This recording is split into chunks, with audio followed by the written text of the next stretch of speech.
Billionaire entered the hospital room, furious, and stopped when he saw his ex-wife with newborn twins. Before we begin, drop a comment telling us which city you're watching from, and once the story ends, don't forget to rate it from 0 to 10. Oh, and make sure to follow our channel for more stories like this. Now she sit back and enjoy every detail. The rain hammered against the floor-to-ceiling windows of the 52nd floor, each drop creating temporary rivers down the glass that separated Thorne Whitaker from the city below. At 35, he commanded a logistics empire that moved goods across continents. Yet tonight he couldn't move himself away from the bourbon glass that had become his only companion. Thorne stood 6'3" with broad shoulders that filled his custom-tailored charcoal suit perfectly. His dark hair was always meticulously styled, not a strand out of place, and his steel-gray eyes held the kind of intensity that made competitors nervous and shareholders confident. Tonight, however, those same eyes reflected something different, a hollowness that expensive whiskey couldn't fill. 7 months. That's how long it had been since Ivy walked out of his life, taking with her the only light that had ever penetrated the fortress he'd built around his heart. The divorce papers sat in his home safe, officially stamped and filed, but the invisible chains around his chest seemed to tighten with each passing day. His phone buzzed against the mahogany desk. Another late-night business call, no doubt. Thorne had built his reputation on being available 24/7, the man who never slept when deals needed closing. He glanced at the screen. Unknown number. "Whitaker?" he answered curtly. "Mr. Whitaker? This is Memorial General Hospital. I'm calling about Ivy Dorn." The glass slipped from his fingers, amber liquid spreading across financial reports that suddenly meant nothing. His heart stopped, then hammered against his ribs like a caged bird. "What happened? She's been admitted. Emergency situation, room 304. Sir, there's no emergency contact listed, but your name was in her wallet as—" Thorne didn't wait for the explanation. He was already grabbing his keys, his mind racing through every worst-case scenario.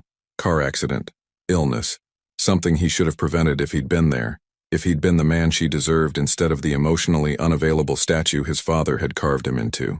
The elevator ride to the parking garage felt eternal. His hands shook as he started the engine of his black Porsche 911, the same car Ivy had once called compensating for something. She'd laughed when she said it, her green eyes sparkling with mischief, and he'd pretended to be offended while secretly loving how she never treated him like the untouchable billionaire everyone else saw. Ivy Dorn was everything he wasn't, warm where he was cold, spontaneous where he was calculated, brave enough to feel everything deeply while he'd spent his life running from any emotion that might make him vulnerable. At 30, she had auburn hair that caught sunlight like copper wire, and a smile that could disarm his carefully constructed defenses faster than any competitor ever could. She'd been a marketing consultant working on a project for his company when they met. While other women approached him with dollar signs in their eyes, Ivy had looked right through his wealth and seen the man underneath, a man even he had forgotten existed. She'd challenged his decisions, laughed at his intensity, and somehow made him believe that maybe, just maybe, he could be more than the cold, profit-driven machine his father Eldrick had raised him to become. But Eldrick Whitaker's voice still echoed in Thorne's head during their relationship. "Emotions are luxuries we can't afford, son. Show weakness, and they'll tear you apart." So even with Ivy, Thorne had held pieces of himself back, kept his walls intact, maintained the distance that felt safer than vulnerability. The hospital parking lot was nearly empty at 2 in the morning. Thorne's footsteps echoed through sterile hallways as he followed signs to the 3rd floor, his mind creating and discarding explanations for why Ivy would be here, why she'd have his name in her wallet when they hadn't spoken since she'd signed those papers and walked away from everything they'd built together. Room 304. The door was partially open, and he could hear the soft beeping of medical equipment. His hand hesitated on the door handle. What if she didn't want to see him? What if— He pushed the door open and stepped inside.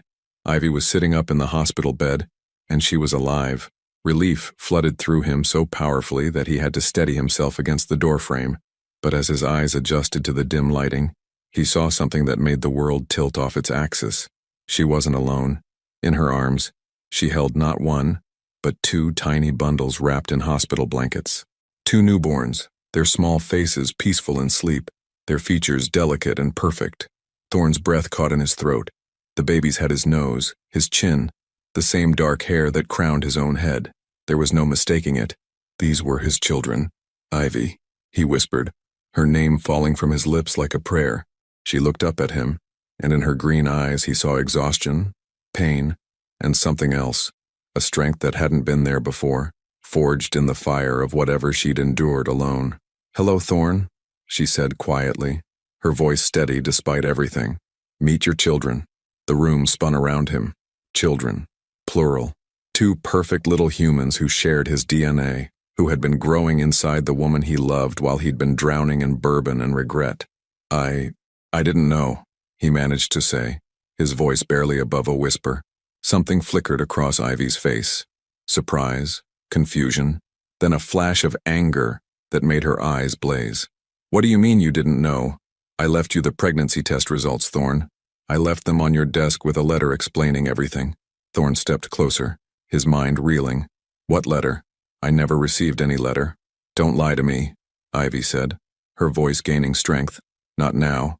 Not after everything. You responded to my email. You told me you didn't want any involvement, that you'd send money but to keep you out of it." The words hit him like physical blows. He'd never received an email from Ivy. He'd never seen any pregnancy test. And he certainly hadn't responded with such callous disregard for the woman who'd meant everything to him. "Ivy, I swear to you, I never got any letter. I never sent any email.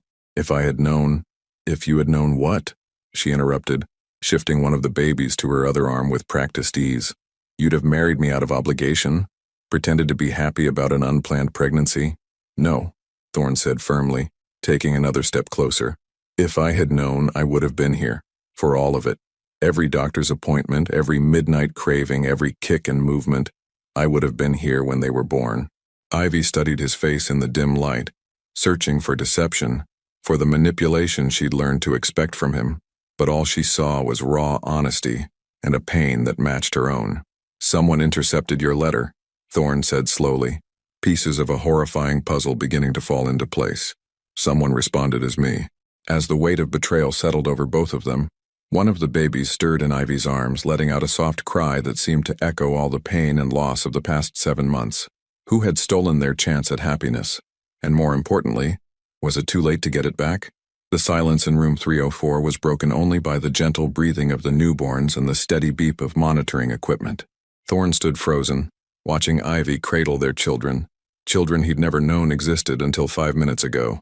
"Tell me about the letter," he said, his voice rough with emotion. "Every detail." Ivy adjusted the babies in her arms, her movements careful and practiced despite having given birth only hours ago. Dark circles shadowed her eyes, but her gaze remained steady and determined. "3 days after our divorce was finalized, I found out I was pregnant," she began, her voice barely above a whisper. "I was scared, confused, but I knew I had to tell you. Whatever had happened between us, you had a right to know." Thorn pulled the visitor's chair closer to her bed, his expensive suit wrinkling as he leaned forward. His steel gray eyes never left her face, drinking in every word like a man dying of thirst. "I went to Whitaker Industries at 7 in the morning. The security guard knew me. Let me up to your floor. I put the envelope on your desk personally, a handwritten letter explaining everything, along with the pregnancy test and the first ultrasound photo." Ivy's voice caught slightly. "There was a yellow sticky note on top. I wrote, 'Please call me when you read this. We need to talk.' Ivy." The details painted a picture that made Thorn's chest tighten with rage and grief.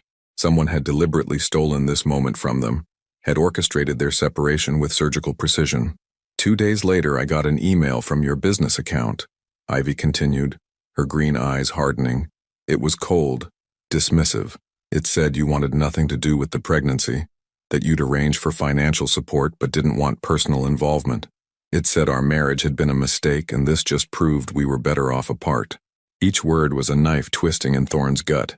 He could picture the email perfectly. It sounded exactly like something his father would write, the kind of calculated cruelty Eldrick Whitaker wielded like a surgical instrument. "That wasn't me," Thorn said, his hands clenching into fists.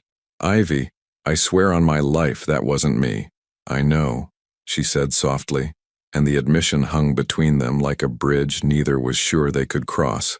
"I can see it in your eyes. The man who wrote that email, that wasn't the man who used to hold me during thunderstorms because he knew they reminded me of the night my parents died." The mention of their intimate moments, the way he'd learned to read her fears and comfort them, made Thorn's throat constrict. He'd forgotten how well she'd known him, how she'd seen past his armor to the man underneath. "Your father," Ivy said. Not a question, but a statement of fact. Thorne nodded grimly. "It has to be. He's the only one with access to my office, my email, my entire life. He's been controlling every aspect of my existence since I was old enough to walk." One of the babies stirred, and Ivy instinctively began a gentle rocking motion. Thorne watched, mesmerized by her natural grace with their children she'd carried and delivered completely alone. "What are their names?" he asked, his voice thick with emotion. "I haven't named them yet," Ivy admitted. "I was waiting. I don't know what I was waiting for. Maybe for this moment, as impossible as it seemed."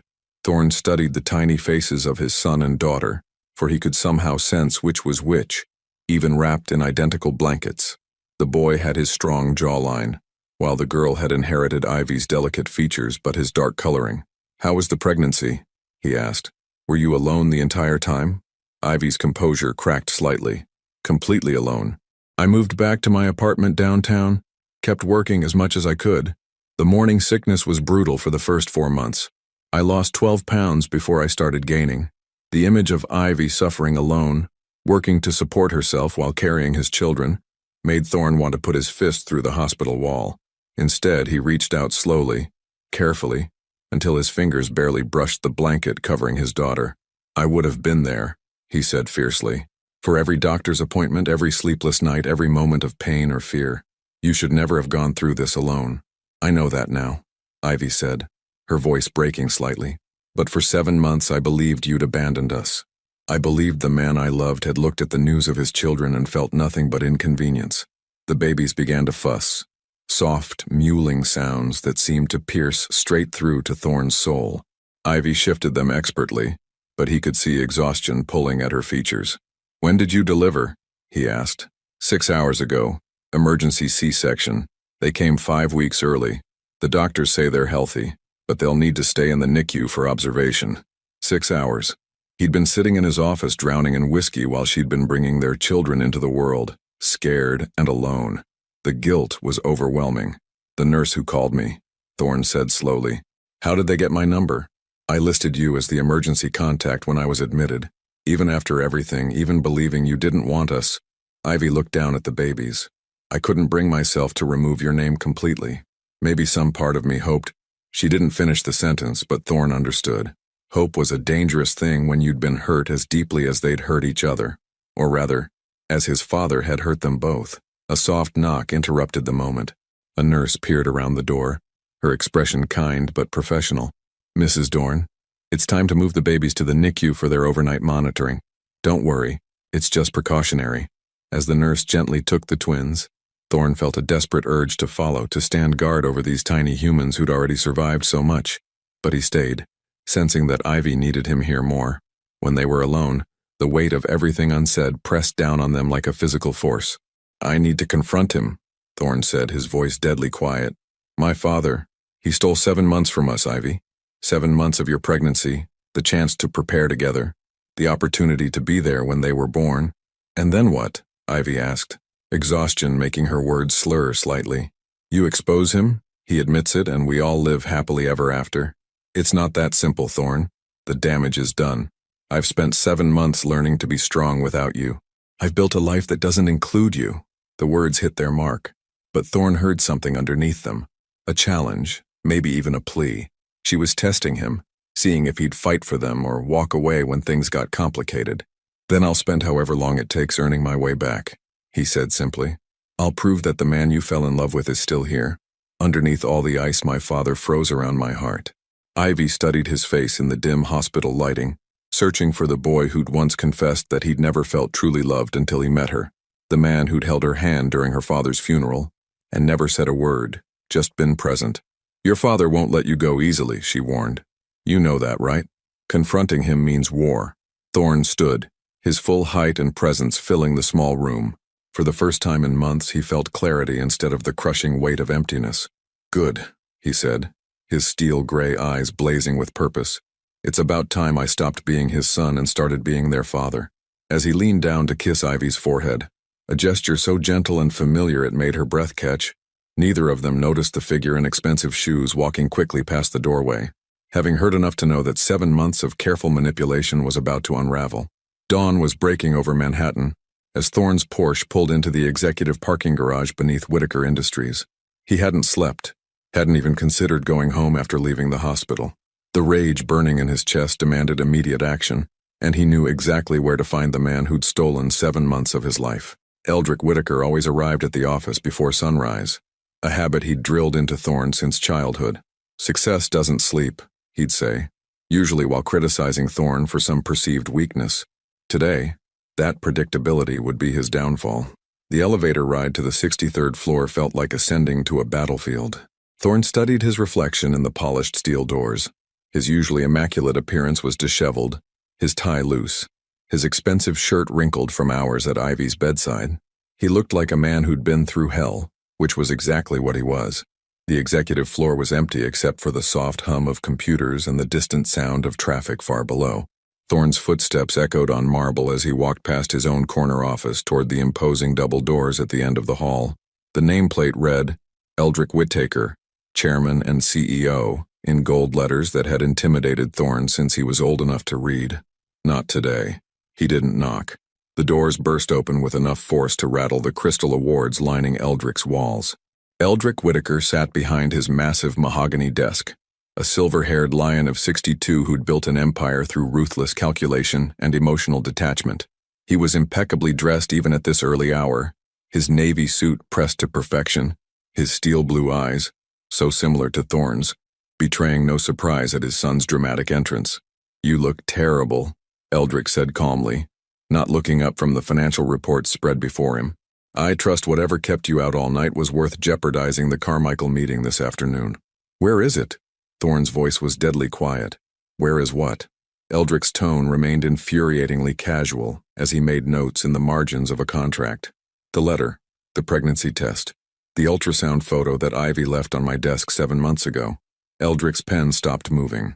For the first time since Thorne had burst through the doors, his father looked up, and in his eyes was the cold calculation of a predator evaluating his prey. "I have no idea what you're talking about." "Don't." Thorne slammed his palms on the desk, leaning forward until he was inches from his father's face. "Don't lie to me. Not about this. I know you intercepted her letter. I know you responded to her email pretending to be me." Eldrick leaned back in his leather chair, his expression shifting from feigned confusion to mild annoyance, as if Thorne were a child throwing a tantrum over a broken toy. "Even if I had done such a thing, which I'm not admitting, it would have been in your best interest. That woman was a distraction, Thorne. She made you weak, emotional, unfocused. The divorce was the best thing that could have happened to your career." The casual dismissal of Ivy as that woman made Thorne's vision blur with rage. "She was pregnant. With twins. Your grandchildren. Alleged grandchildren," Eldrick corrected smoothly. "You have no proof those children are yours. Women like her." Thorne's hand shot across the desk, grabbing his father by the throat. The move was so swift, so uncharacteristically violent, that Eldrick's eyes widened in genuine shock. "Say one more word about her," Thorne whispered, his voice trembling with barely controlled fury. "I dare you." For a moment, father and son stared at each other across decades of manipulation and control. Then Thorne released his grip and stepped back, his hands shaking with adrenaline. Eldrick adjusted his tie with practiced composure, but his breathing was slightly ragged. "Violence, Thorne? How disappointingly common of you. Where is the letter?" Eldrick stood slowly, moving to the floor-to-ceiling windows that overlooked the city. His silhouette was backlit by the rising sun, making him appear larger, more imposing, a psychological trick he'd perfected over decades of intimidation. "I burned it," he said simply, along with the sentimental photograph and the little plastic stick she left. Such melodramatic props, really. The confession hit Thorne like a physical blow. Even though he'd known the truth, hearing it confirmed felt like watching his father murder his future all over again. "Why?"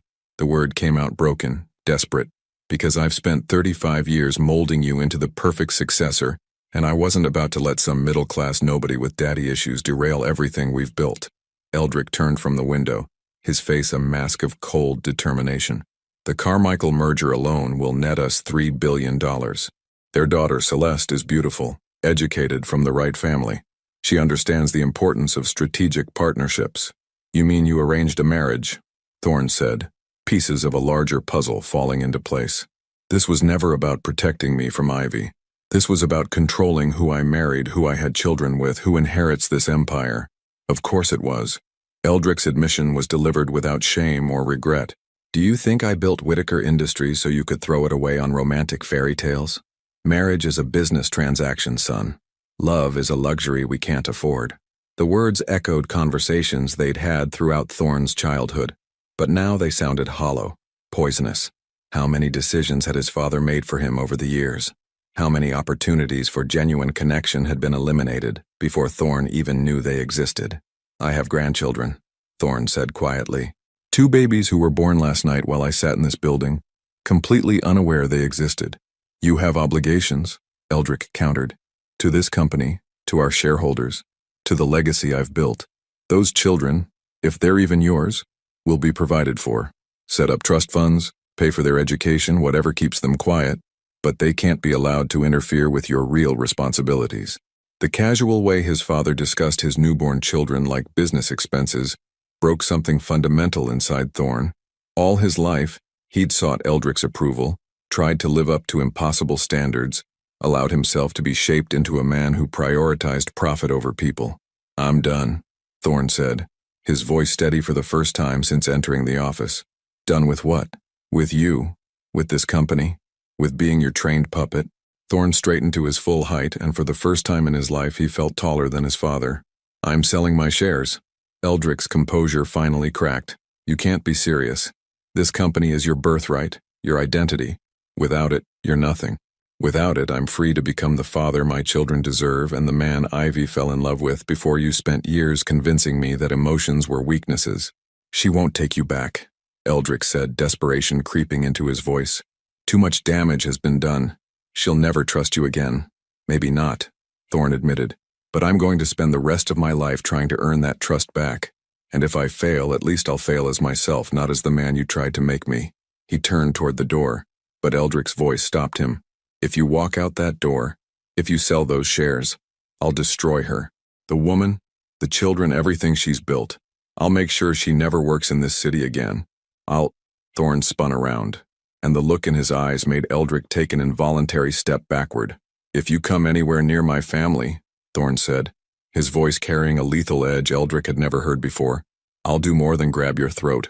I'll expose every illegal deal, every bribed official, every dirty secret you've hidden in the name of building this empire, and then I'll watch it all burn. The threat hung in the air between them like smoke from a funeral pyre.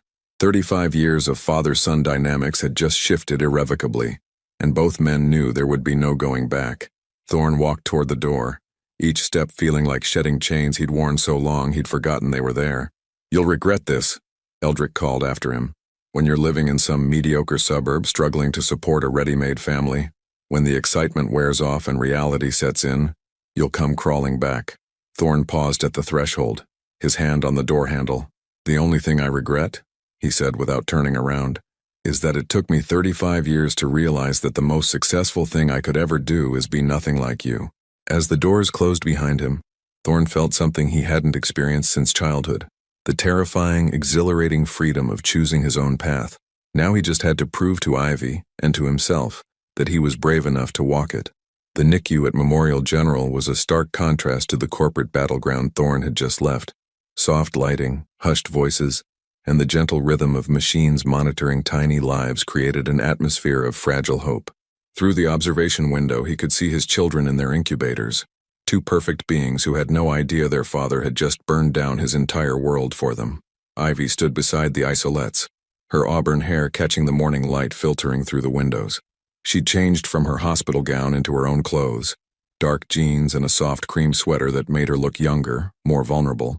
When she heard his footsteps, she turned, and he saw that she'd been crying. The doctors say they're doing well, she said quietly, not quite meeting his eyes. Their lungs are strong for 35 weekers.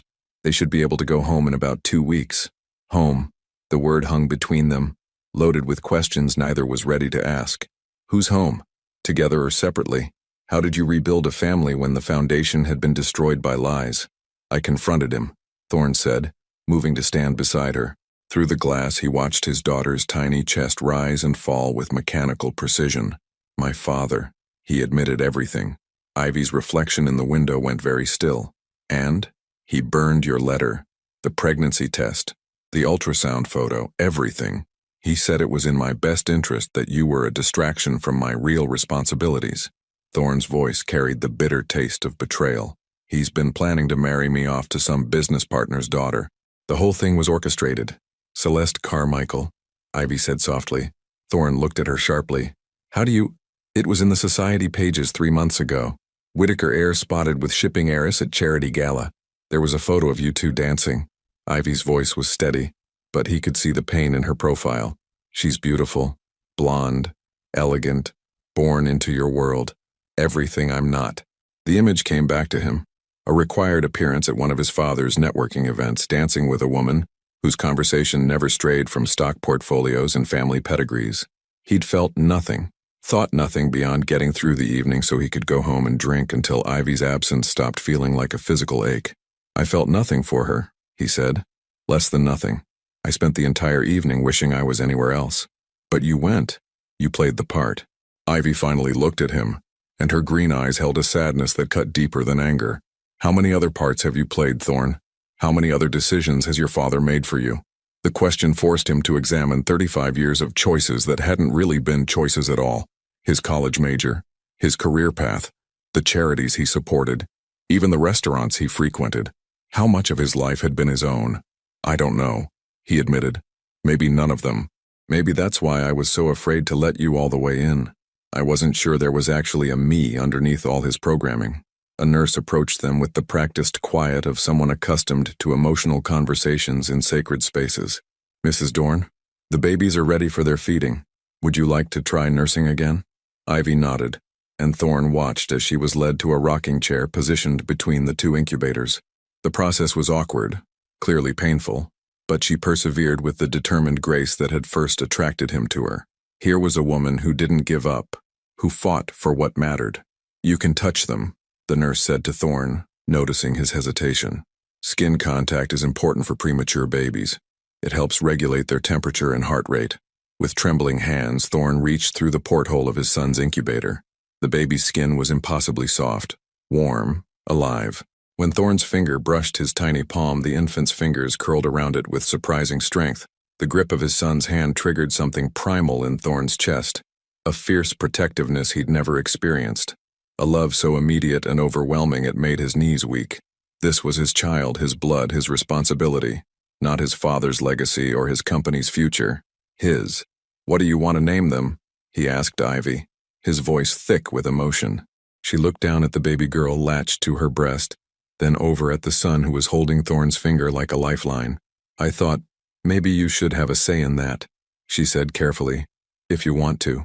I want to be involved in everything, Thorne said immediately. Their names, their first words, their first steps, everything I already missed and everything still to come. If you'll let me. It's not that simple, Thorne. Ivy shifted the baby to her other breast, the movement practiced despite being a new mother. You say you want to be involved, but what does that actually look like? Are you going to show up for 2 a.m. feedings, diaper changes, doctor's appointments that conflict with board meetings? There won't be any more board meetings. I'm selling my shares in Whitaker Industries. The words came out before he'd fully processed the decision, but as soon as he said them, he knew they were true. The conversation with his father had clarified something he'd been avoiding for months. He couldn't be the man his children needed while still being the son his father demanded. Ivy stared at him in shock. You're what? I'm done with my father's company, with his manipulation, with letting him control my life. I want to build something of my own, something clean. Thorne watched his son's fingers tighten around his own. Maybe something smaller, more personal. I have enough money saved to start over, to do things my way. And what about your father? He's not going to just let you walk away. He threatened to destroy you if I left, Thorne admitted. He said he'd make sure you never worked in this city again, that he'd come after you and the children. Fear flashed across Ivy's face before she could hide it. And you think selling your shares will stop him? I think it will give me enough ammunition to stop him permanently. I know where all the bodies are buried, Ivy. Every questionable deal, every bribed official, every corner he's cut to build his empire. If he comes after our family, I'll bring it all down. Our family. The words slipped out naturally, but they hung in the air like a question mark. Ivy caught them, turned them over in her mind. Our family, she repeated slowly. Is that what you think this is? Thorne felt the ground shift beneath him. He'd been so focused on proving his commitment, on showing he was different from the man who'd sent that cold email, that he'd assumed reconciliation was possible. But looking at Ivy now, strong, independent, changed by 7 months of building a life without him, he realized how presumptuous that was. I don't know, he said honestly. I know I love you. I know I want to be their father, want to be part of their lives every single day. But I also know I hurt you in ways that go deeper than my father's manipulation. Ivy was quiet for a long moment, focused on the baby in her arms. When she finally spoke, her voice was barely above a whisper. You want to know what the hardest part was? It wasn't the morning sickness or the exhaustion or even the loneliness. It was lying awake at night, feeling them move inside me, and knowing that even if you had wanted us, I wasn't sure you were capable of the kind of love they deserved. The words hit him like a physical blow, but he forced himself to listen to really hear what she was saying. You held yourself back from me even when we were married, Thorne. You gave me pieces of yourself, but never the whole thing. Never the messy, imperfect, completely vulnerable parts that real love requires. She looked up at him, tears streaming down her cheeks. How do I trust that you've changed? How do I believe that breaking with your father has somehow fixed what was broken between us? It was a fair question, maybe the only question that mattered. Thorne looked at his children, his daughter sleeping peacefully in Ivy's arms, his son still gripping his finger with remarkable determination, and felt the weight of responsibility settle over him like armor. I don't know if I can convince you, he said quietly, but I'm willing to spend however long it takes trying. Not to win you back, but to become the man you and they deserve, whether we're together or not. The admission surprised them both. It wasn't a declaration of love or a demand for forgiveness. It was something rarer and more valuable. It was the beginning of accountability. I need time, Ivy said finally, and space, to figure out who I am as a mother, as a woman who survived the worst heartbreak of her life and came out stronger. Of course, Thorne said, though every instinct screamed against walking away from them again. But I want to be involved with the children. I want to support you, help with expenses, be there for appointments. As a co-parent, Ivy clarified. Not as my ex-husband trying to work his way back into my bed. The boundaries were clear, painful, but necessary. Thorne nodded, understanding that earning his way back into their lives would require proving himself as a father first, a man second. There's something else, Ivy said, hesitating. The hospital bills, the NICU costs. My insurance covers most of it, but there will be gaps. I was going to figure it out somehow, but I'll handle all of it, Thorne said immediately.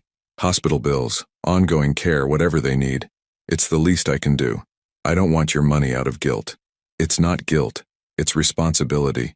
They're my children too, and I should have been here from the beginning to shoulder these burdens with you. As if summoned by their conversation about the future, the hospital social worker appeared at the NICU entrance, clipboard in hand, and the efficient smile of someone who'd had this conversation hundreds of times. Mrs. Dorn, I need to discuss discharge planning and get some information about the baby's living arrangements. The reality of their situation crystallized. In 2 weeks, Ivy would take their children home, to her apartment, to the life she'd built without him. He would be a visitor in their world, fighting for every moment, every memory, every chance to prove he was worthy of their love. But as his son's grip tightened around his finger once more, Thorne felt something he hadn't experienced in 7 months. Hope. Not for easy reconciliation or fairy tale endings, but for the harder, more valuable prize of earning his place in their lives one day at a time. The real work was just beginning. 3 days had passed since Thorne's confrontation with his father, and the NICU had become his second home. He arrived each morning with coffee for Ivy and fresh flowers that she politely accepted but never commented on. They'd fallen into a careful routine. He held the babies while she pumped milk. She rested while he read business reports aloud in a soft voice that seemed to soothe their son. It was a delicate dance of co-parenting without intimacy, of shared purpose without shared trust. Ivy was changing their daughter's impossibly tiny diaper when the sound of expensive heels clicking against hospital linoleum announced an unwelcome visitor. Through the NICU's glass doors, Thorne spotted a familiar silhouette that made his blood run cold. Celeste Carmichael. She was exactly as the society pages described her. Tall, blonde, elegant in the way that only came from generations of good breeding and better money. Her navy Chanel suit was perfectly tailored. Her diamond tennis bracelet caught the fluorescent lights, and her smile was the polished perfection of someone who'd never heard the word no. "Thorn, darling," she said, sweeping into the NICU with the confidence of someone accustomed to being welcome everywhere. "I've been looking for you everywhere. You missed our lunch yesterday, and your father is beside himself with worry." Ivy's hand stilled on the baby's diaper. She didn't look up, but Thorn could see the tension in her shoulders, the way her jaw tightened at the casual intimacy in Celeste's voice. "Celeste," Thorn said carefully, moving to position himself between her and the babies. "What are you doing here?" "Well, when you disappeared for 3 days without a word, I naturally assumed something terrible had happened." Her blue eyes swept the NICU with barely concealed distaste. "Though I never imagined I'd find you here." The way she said "here" made it clear that a hospital NICU was several social strata below her usual haunts. Her gaze landed on Ivy, who was now lifting their daughter with protective care, and something calculating flickered across Celeste's perfect features. "And you must be the mother," she said with the kind of smile that sharks wore before they struck. "How quaint." Thorn has such a soft spot for charity cases. The insult was delivered with such practiced sweetness that it took a moment for the poison to register. Ivy's green eyes flashed, but before she could respond, Thorn stepped forward.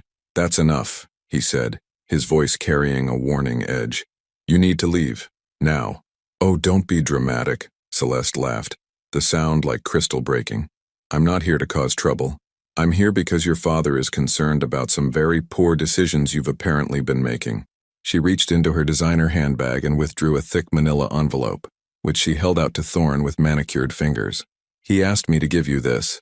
It's the Carmichael merger proposal, finalized and ready for your signature. Once this goes through, we'll be announcing our engagement at the Metropolitan Club's autumn gala." The words hung in the air like toxic smoke. Ivy looked up sharply, her face going pale, while Thorn stared at the envelope as if it were a bomb. "My engagement?" he repeated slowly. "Our engagement," Celeste corrected with another of her practiced smiles. "Really, Thorn, don't look so shocked. We've been building toward this for months. The merger alone will add $3 billion to your family's portfolio, and our children will inherit the most powerful shipping empire in the Atlantic." "Our children," Ivy whispered, and the pain in her voice made Thorn's chest feel like it was caving in. "Well, legitimate children," Celeste said with casual cruelty, her gaze flicking toward the babies. "I'm sure arrangements can be made for these little ones. Private schools, trust funds, the sort of thing that keeps them comfortable but out of the way." The casual dismissal of his newborn twins as inconveniences to be managed triggered something volcanic in Thorn's chest. For 35 years he'd been taught to control his emotions, to never let passion override strategy. In that moment, 3 decades of conditioning shattered like glass. "Get out," he said, his voice deadly quiet. "I beg your pardon? Get out." Each word was delivered with increasing volume and menace. "Take your proposal, your merger, and your psychotic fantasy about our engagement and get the hell away from my family." Celeste's composure cracked slightly. "Your family? Thorn, darling, you're clearly having some sort of breakdown. These babies aren't your family. They're a mistake that can be corrected with proper financial planning. Those babies," Thorn said, taking a step closer to her, "are my children, and this woman is the mother of my children. If you say one more word about them, I will make sure your father knows exactly how you've conducted yourself here today." For the first time since her arrival, uncertainty flickered across Celeste's face. The Carmichael shipping fortune depended heavily on reputation and social standing, and a public scandal could damage their carefully cultivated image. "You're making a terrible mistake," she said, but her voice had lost some of its authoritative edge. "Your father has invested years in grooming you for this merger. He won't let you throw it away for some temporary infatuation." "My father," Thorn said with a smile that contained no warmth, "no longer has any say in my life or my choices. As of yesterday, I'm selling my shares in Whitaker Industries and starting over." The announcement clearly shocked Celeste more than his emotional outburst had. In their world, walking away from $1 billion inheritance was unthinkable, the kind of self-destructive behavior that required immediate intervention. "You can't be serious," she breathed. "Without Whitaker Industries, you're nothing. You're just another pretty face with good breeding and no real substance." "Maybe," Thorn agreed. But I'd rather be nothing authentic than something manufactured by my father's ambitions. Celeste looked around the NICU with newfound understanding. This wasn't a temporary breakdown or a midlife crisis. This was a complete rejection of everything she represented, everything their families had planned. "This won't end here," she said, her mask of sweetness finally dropping to reveal the steel underneath. "Your father and mine have contracts, agreements, expectations. You can't just walk away from billions of dollars because you've developed feelings for your ex-wife." "Watch me," Thorne said simply. Celeste gathered her composure like armor, smoothing her skirt and adjusting her handbag with deliberate precision. When she looked at Ivy, her smile was pure venom. "Enjoy it while it lasts," she said sweetly. "Men like Thorne don't stay fascinated with the same toy for very long. When the novelty wears off and reality sets in, he'll remember what he gave up for you." She turned on her heel and clicked away, leaving behind only the lingering scent of expensive perfume and threats. The silence that followed was deafening. Ivy continued tending to their daughter with mechanical precision, but Thorne could see her hands trembling slightly. "Ivy," he began. "Don't," she said quietly. "Just don't. She doesn't speak for me. What she said, what she implied, none of that is how I feel. Isn't it?" Ivy finally looked at him, and her green eyes were bright with unshed tears. "She seemed to know an awful lot about your engagement plans, about lunches you've been having, about months of building toward something. Those weren't dates, they were business meetings. My father arranged them, just like he arranged everything else in my life. I felt nothing for her, Ivy. Less than nothing. But you went," she said, echoing their conversation from 3 days earlier. "You played the part. You let her believe there was something between you." "Because I was a coward," Thorne admitted. "Because it was easier to go through the motions than to fight my father about every detail of my existence, but that's over now." "Is it?" Ivy's voice was barely above a whisper. "Because she seemed pretty confident that this isn't over. That your father and her father have plans that don't include your consent." The truth was, Thorne didn't know how far his father would go to salvage the Carmichael merger. Eldrick had spent decades building toward this alliance, and $3 billion was motivation enough for almost any level of manipulation. "Whatever they try to do, I won't let it affect you or the babies," he said. "I meant what I said about bringing down his empire if he comes after our family." "There it is again," Ivy said with a sad smile. "Our family. You keep saying that like it's already decided, like we're already some kind of unit. Aren't we?" The question came out more vulnerable than he'd intended. "We're two people who share children," Ivy corrected gently. "That doesn't automatically make us a family. Families require trust, Thorne. They require the absolute certainty that the person you're building a life with will choose you over everything else, every single time. I chose you today. I chose you 3 days ago when I confronted my father. I'm choosing you every morning when I show up here instead of going to the office. You're choosing the babies," Ivy said, "which I'm grateful for, truly. But choosing to be a good father isn't the same as choosing to be a good partner." The distinction hit him like a physical blow. She was right. His commitment to their children was absolute, but his commitment to her remained unproven. How could he demonstrate that his feelings for her weren't just collateral damage from his paternal awakening? Their son chose that moment to wake up fussing, his tiny cries filling the space between them. Ivy moved to comfort him, and Thorne watched as she transformed into someone completely focused on their child's needs, her own emotional turmoil set aside for the greater good. "I should go," he said reluctantly. "I have a meeting with my lawyer about the share transfer, and then I need to start looking for office space for my new company." "What kind of company?" Ivy asked, surprising him with her interest. "Sustainable logistics," he said. "Smaller scale than Whitaker Industries, but focused on ethical practices and environmental responsibility. Everything my father's company isn't." For the first time since Celeste's visit, something like approval flickered across Ivy's face. "That sounds like something you would actually care about." "It is," he realized. "Maybe for the first time in my life I'm building something that reflects who I actually am instead of who I'm supposed to be." As he gathered his things to leave, Thorne caught sight of his reflection in the NICU's observation window. The man looking back at him was tired, unshaven, wearing a wrinkled shirt and yesterday's tie. He looked nothing like the polished billionaire heir who danced with Celeste Carmichael at charity galas. He looked real. "Thorne," Ivy called as he reached the door. "Be careful. If she's right about the contracts and agreements between your families, they're not going to let you walk away quietly." "Let them try to stop me," he said, and meant it. I've spent my whole life being afraid of my father's disapproval. I'm not afraid anymore. But as he walked toward the elevator, Thorne couldn't shake the feeling that Celeste's visit had been more than just a social call. It had been a warning shot, a preview of the war his father was preparing to wage. The question was, how far would Eldrick go to get his son back in line? 2 weeks after their confrontation in the NICU, the babies were finally ready to go home. Thorne stood in Ivy's downtown apartment, holding his daughter while Ivy finished packing the diaper bag, and felt the strange sensation of being both completely necessary and entirely out of place.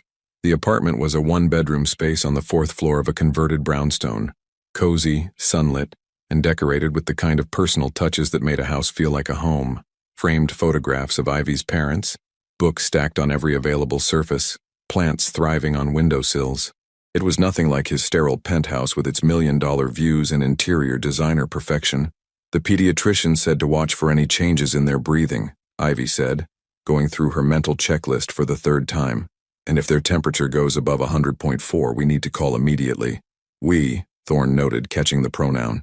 Over the past 2 weeks, they'd gradually shifted from I and you to we when discussing the babies, though the boundaries around their own relationship remained firmly in place.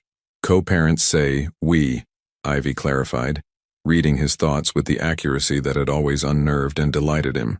It doesn't mean anything beyond that, but it did mean something. It meant trust was being rebuilt, slowly and carefully, one shared responsibility at a time. The apartment's buzzer rang and Ivy's face immediately tensed. In the 2 weeks since Celeste's hospital visit, they'd both been waiting for the other shoe to drop, for Eldrick to make his next move in whatever chess game he was playing. "I'll get it," Thorne said, settling their daughter in her bassinet before walking to the intercom.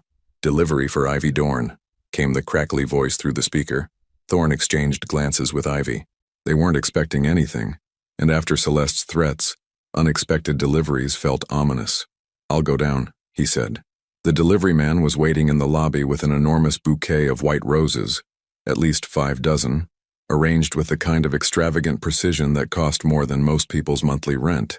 The card was sealed in a cream envelope with Ms. Dorn written in elegant script. Back in the apartment, Ivy stared at the flowers with obvious suspicion. "Open the card," Thorne said, though he had a sinking feeling about what they'd find. Ivy's face went pale as she read the message aloud. "Congratulations on the arrival of your children. I look forward to meeting them soon. With warm regards, Eldrick Whitaker." The threat was subtle but unmistakable.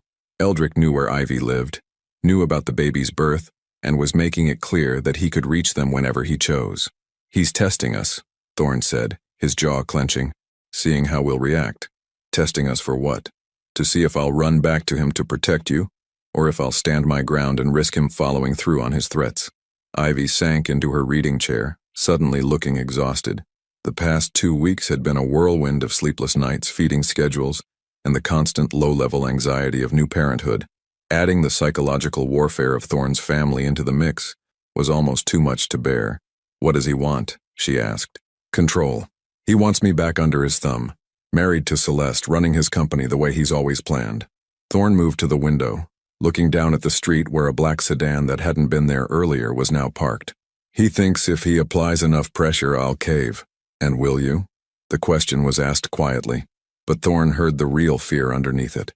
Ivy had spent 7 months believing he'd abandoned her and their children at the first sign of inconvenience. Now she was watching him face the full weight of his father's disapproval and wondering if his newfound resolve would crumble under pressure.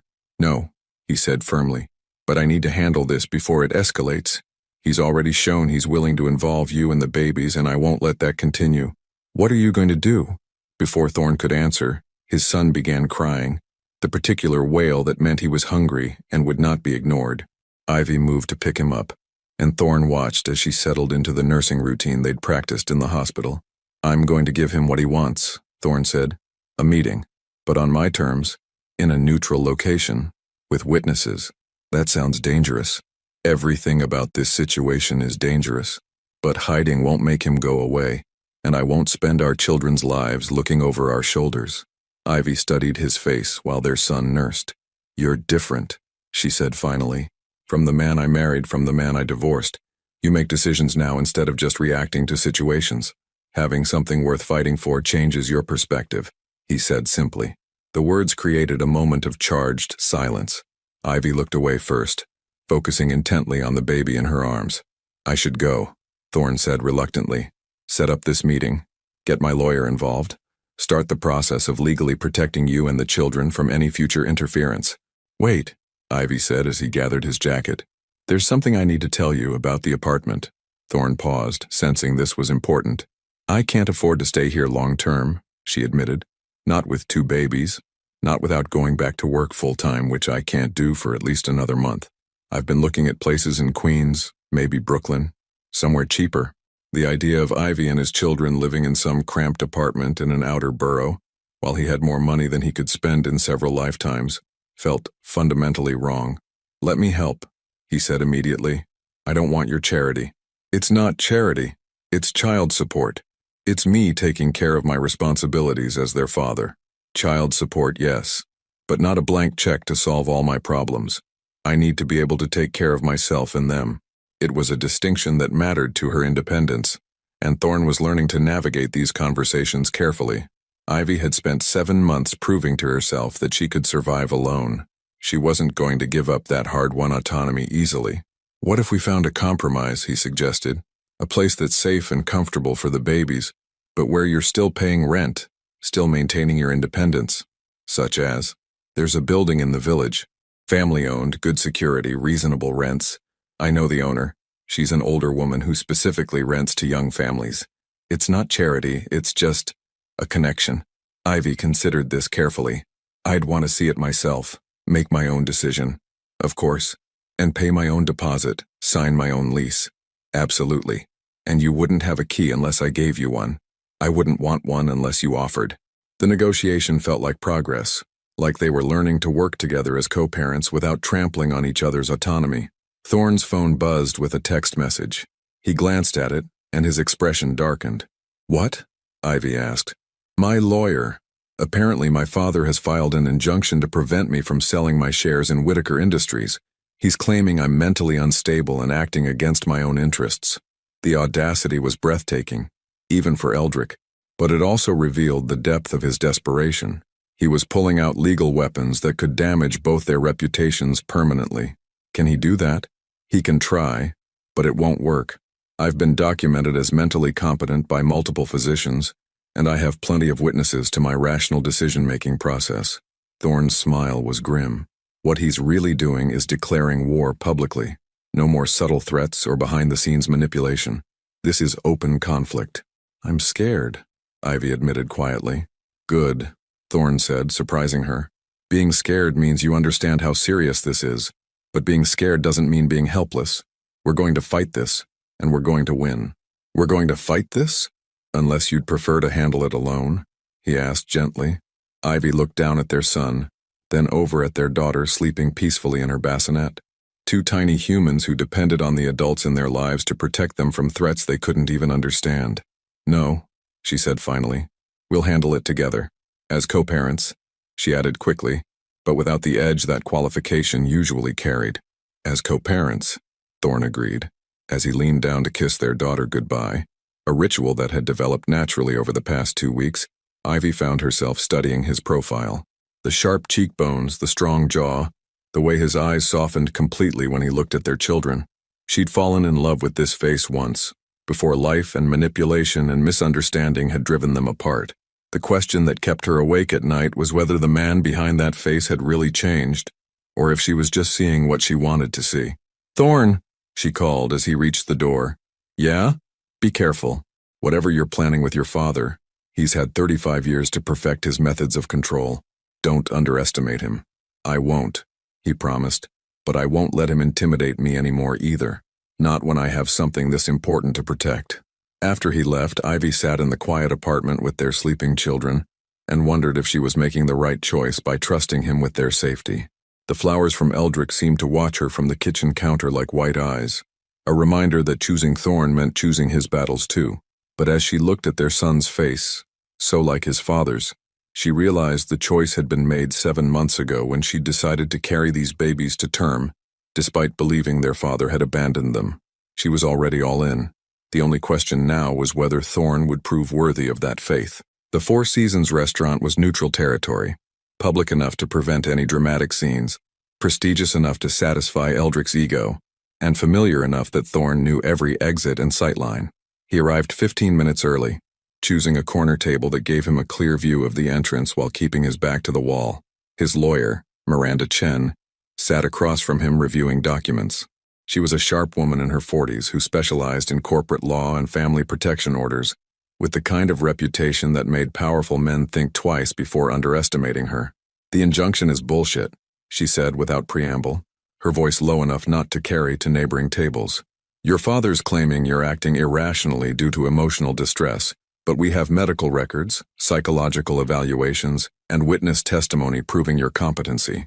It won't hold up in court, but it will delay the share transfer," Thorne said, watching the entrance, "which gives him time to apply more pressure." "Exactly. This isn't about winning legally.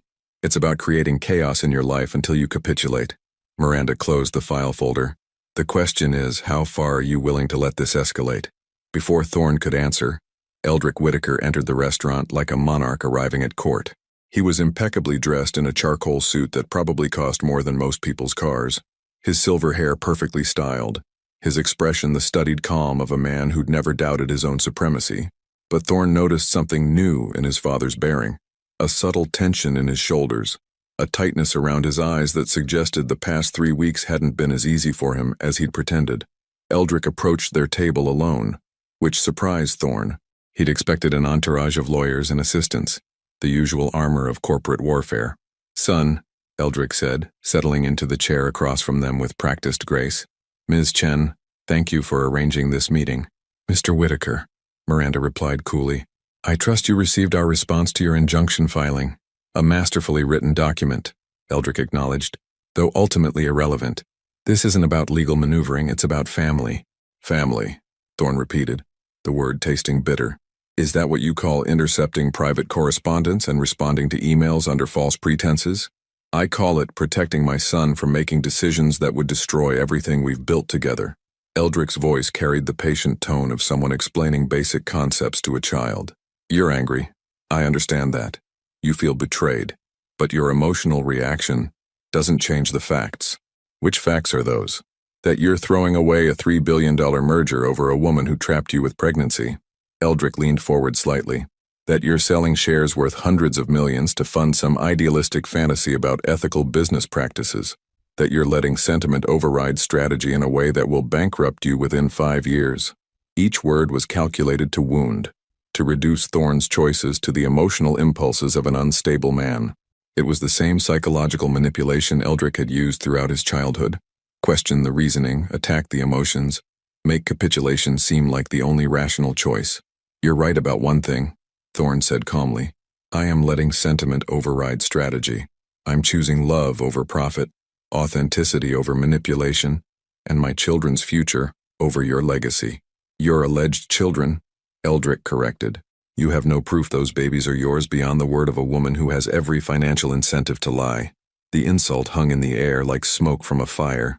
Miranda placed a restraining hand on Thorne's arm as his body tensed for violence. "Careful," she murmured. "He's trying to provoke you into doing something that supports his competency claims." Thorne forced himself to breathe, to think, to respond strategically rather than emotionally. It was the hardest thing he'd ever done. "DNA test," he said quietly. "If you're so certain they're not mine, you won't object to a paternity test." For the first time since arriving, uncertainty flickered across Eldrick's face. A DNA test would prove Thorne's paternity beyond question, removing that weapon from his arsenal permanently. "That's unnecessary," Eldrick said. "Even if the children are yours, that doesn't change the fundamental reality of your situation, which is that you need me more than I need you." Eldrick's mask of paternal concern dropped, revealing the cold calculation underneath. "You think you can walk away from Whitaker Industries and start over? With what capital? What connections? What expertise beyond what I taught you? With enough saved assets to fund my new company, enough industry knowledge to compete effectively, and enough insider information about your business practices to cause serious problems if you continue threatening my family." It was Thorne's turn to lean forward, his steel gray eyes meeting his father's without flinching.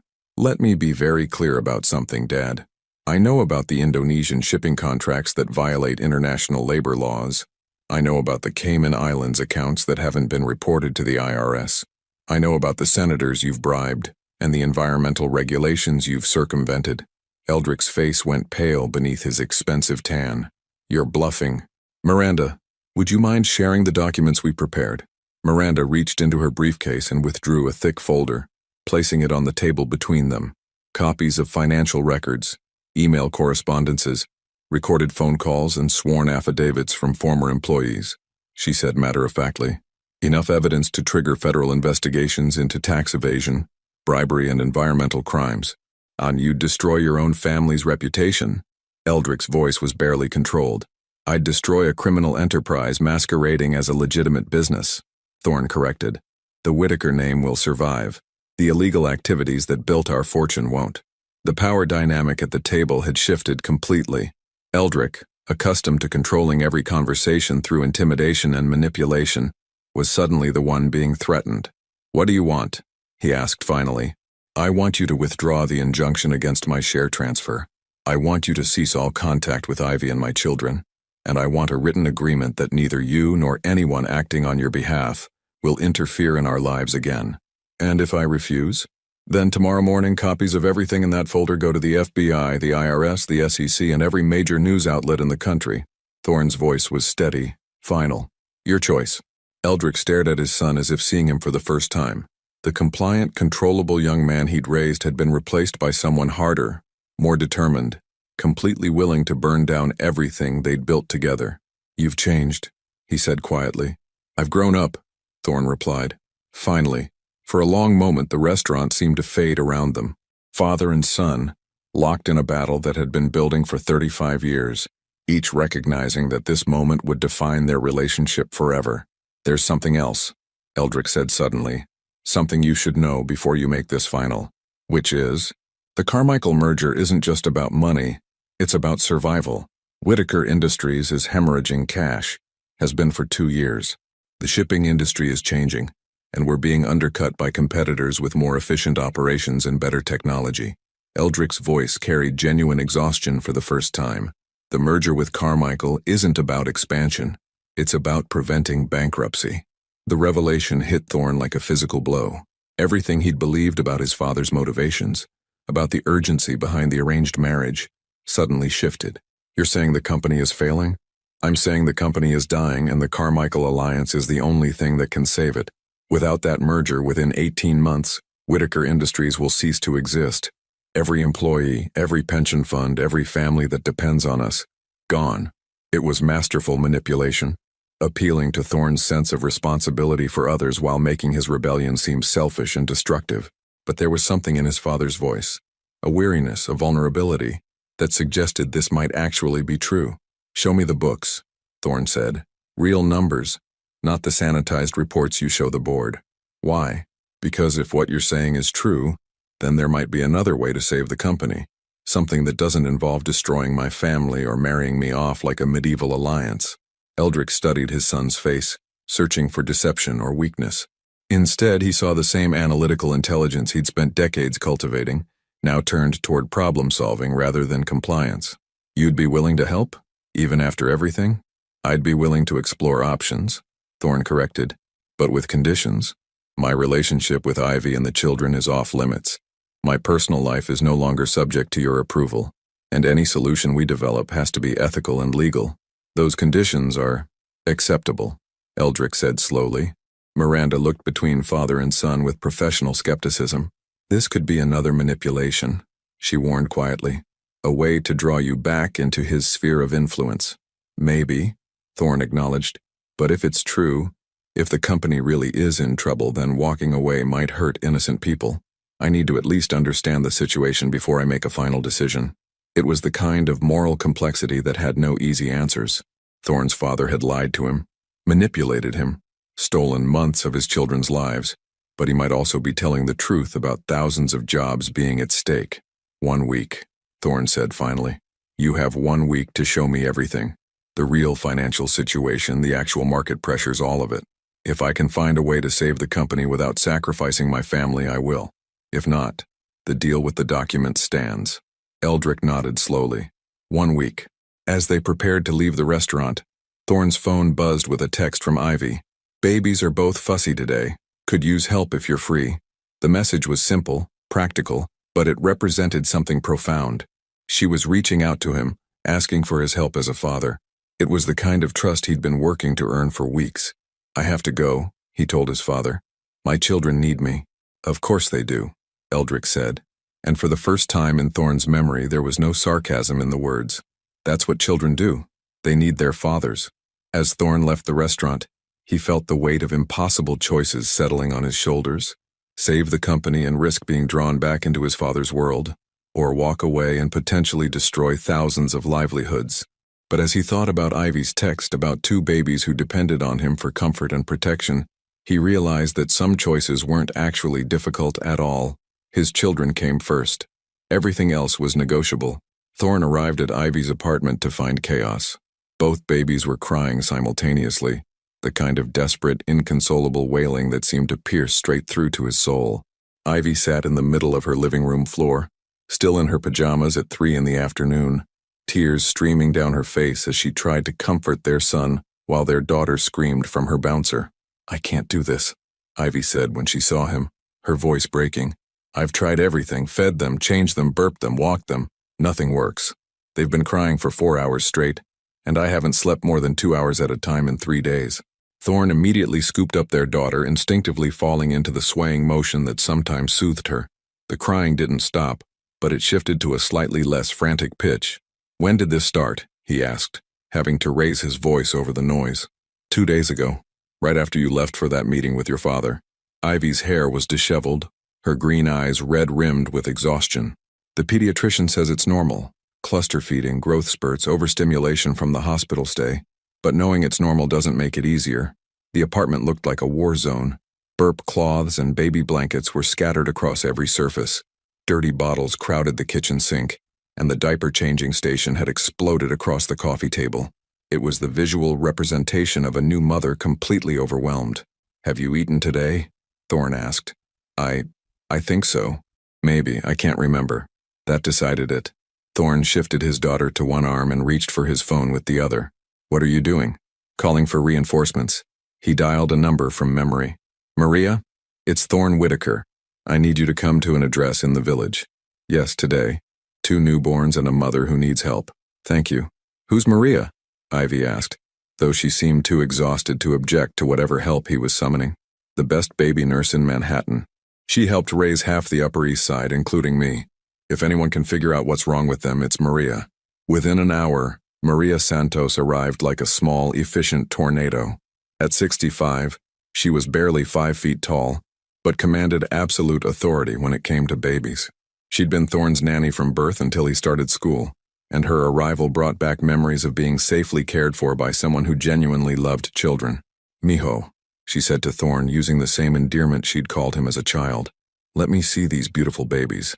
She took their son from Ivy's arms with practiced confidence, her weathered hand somehow immediately calming his frantic movements. Within minutes, both babies had quieted to occasional whimpers. They're overstimulated, Maria diagnosed. Too much excitement, too many new people, not enough routine. New babies need quiet, dark, boring environments to feel safe. As if to prove her point, their daughter had fallen asleep against Thorne's chest, her tiny hand fisted in his shirt. But I've been trying to keep them entertained, Ivy protested. Reading to them, playing music, showing them picture books. Save that for when they're older, Maria said kindly. Right now they need sleep, food, clean diapers, and peace. That's all. She moved through the apartment with purposeful efficiency, dimming lights, reducing ambient noise, creating an environment of calm that seemed to settle everyone's nerves. Now, she said to Ivy, when did you last shower? Yesterday? The day before? Go shower, then eat something substantial, then nap for at least 2 hours. I'll handle the babies. But what if they need me? What if they need you healthy and rested more than they need you hovering? Maria said firmly. This is not negotiable. Ivy looked at Thorne as if asking permission, which broke his heart a little. She'd been carrying the entire burden of their care alone, had forgotten that accepting help wasn't a sign of failure. Go, he said gently. I'll stay until you wake up. While Ivy showered, Thorne found himself alone with Maria for the first time in over 20 years. She was preparing bottles with the same methodical precision he remembered from childhood. "She's a good mother," Maria said without looking up. "Exhausted, overwhelmed, but good. She loves those babies more than her own life." "I know. And you? Do you love them more than your own life?" It was a typically direct Maria question, the kind that cut through pretense to the heart of things. "Yes," he said simply. "And their mother? Do you love her more than your own life?" That was more complicated. "I love her more than I've ever loved anyone. But I hurt her badly, Maria. I don't know if love is enough to fix what I broke." "Love is never enough by itself," Maria said, settling into the rocking chair with a bottle. "Love needs action, consistency, time. It needs proving, not just saying." She was right, of course. Over the past month, he'd been focused on grand gestures, confronting his father, threatening to expose criminal activities, offering financial support. But love lived in the small moments, the daily choices, the unglamorous work of building trust one day at a time. "There's something else," Thorne said, "something that might complicate everything." He told her about the meeting with his father, about the revelation that Whitaker Industries was failing, about the impossible choice between saving thousands of jobs and protecting his family from future manipulation. Maria listened without judgment, occasionally nodding or asking clarifying questions. When he finished, she was quiet for a long moment. "Your father is a complicated man," she said finally. "I worked for your family for many years, watched him build that company from nothing. He sacrificed everything for success, his health, his relationships, his ability to love freely. He made you into what he thought you needed to be to survive in his world. Are you defending him?" "I'm explaining him. There's a difference." Maria adjusted the baby in her arms.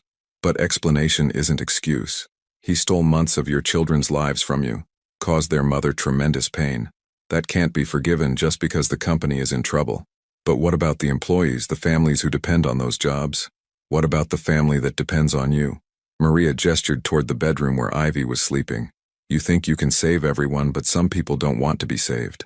Some companies deserve to fail if they're built on lies and manipulation." It was a harsh truth, but one Thorne needed to hear. His instinct to fix everything, to bear responsibility for outcomes beyond his control, was the same pattern that had made him vulnerable to his father's manipulation in the first place. "What would you do?"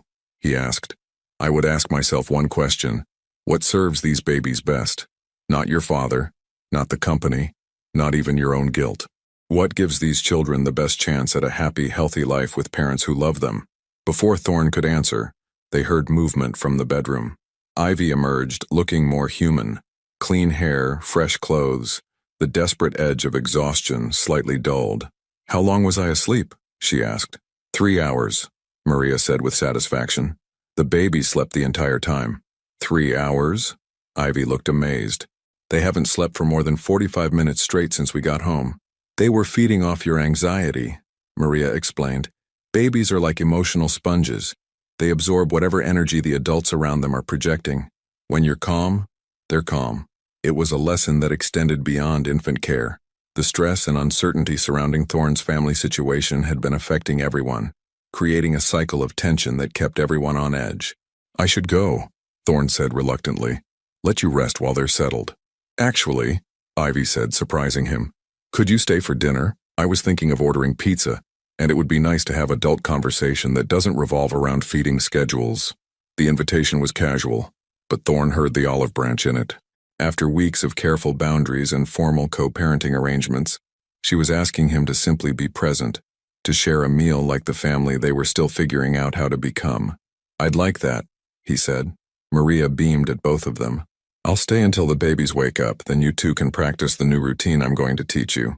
As they sat around Ivy's small dining table eating pizza and talking about everything except the complicated realities of their situation, Thorne felt something he hadn't experienced in months. Peace. Not the hollow emptiness he'd been mistaking for calm, but actual contentment born from being exactly where he belonged. "There's something I need to tell you," Ivy said as they were cleaning up. "About the apartment, about our living situation." Thorne's contentment wavered. "What about it?" "I've been thinking about what you said, about finding a place that works for the babies but lets me maintain my independence. And I realized I've been thinking about it wrong." "How so?" "I've been so focused on proving I can do everything alone that I haven't been considering what's actually best for them. She gestured toward the bassinet where their children slept peacefully. They need consistency, routine, calm environments. They need both their parents, not one exhausted mother trying to be everything to everyone. What are you saying? I'm saying maybe we should look at places together, not as a couple getting back together, but as co-parents who want to make this work. Separate bedrooms, shared common areas, joint responsibility for night feedings and diaper changes.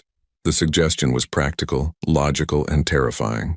Living together would mean constant proximity, shared domestic responsibilities, and the daily temptation to slip back into old patterns before they'd truly addressed what had broken between them. Are you sure? He asked. No, Ivy admitted, but I'm sure that what we've been doing isn't sustainable. And I'm sure that our children deserve better than parents who are too proud to work together. It was perhaps the most mature thing either of them had said since the divorce. Thorne felt the weight of the decision, not just the practical logistics but the emotional risk of building something new while the foundation of their relationship was still being repaired. There's something else, he said, about my father, about the company situation. I need to make a decision this week that could affect our future, and I want you to know what we might be dealing with. He told her everything. The failing company, the thousands of jobs at stake, the moral complexity of walking away from something that could be saved. Ivy listened without interruption, her green eyes serious and thoughtful. What does your gut tell you? She asked when he finished. That my father is manipulating me again, using other people's livelihoods as leverage to keep me under his control. And what does your heart tell you? That some things are more important than money or legacy or even doing the right thing for strangers. He looked at their sleeping children. That my first responsibility is to the family I'm trying to build, not the company I'm trying to escape. Ivy nodded slowly. Then you have your answer. It's not that simple. If I walk away and the company fails, then it fails because your father built it on lies and illegal practices, not because you chose your children over his ambitions. Her voice was firm, certain. You can't save everyone, Thorne, but you can save us. The words settled something deep in his chest. Maria had been right. The only question that mattered was what served his children best. Everything else was noise. So, we'll look for a place together? He asked. We'll look for a place together, Ivy confirmed, and we'll figure out the rest as we go. As Thorne prepared to leave that evening, Maria pulled him aside in the hallway. You're making the right choice, mijo, she said quietly, both about the company and about the living situation. But remember, healing takes time. Don't rush the process. What if I mess it up again? Then you'll fix it again. That's what families do. They break and heal until the healing sticks. She patted his cheek with a weathered hand. You're not your father, Thorne. You're capable of loving without controlling, of being strong without being cruel. Trust that. Walking home through the village streets, Thorne felt the weight of his decision settling into something like resolution. Tomorrow he would call his father and withdraw from any involvement with Whitaker Industries. He would let the company succeed or fail on its own merits without sacrificing his family's peace for other people's problems. Some bridges were meant to be burned. Some legacies were worth abandoning. His phone buzzed with a text from Ivy. Thank you for today. The babies are still sleeping. You're a good father. It was a simple message, but it carried the weight of absolution. Whatever mistakes he'd made in the past, whatever challenges lay ahead, he was building something new now, something real, something worth fighting for.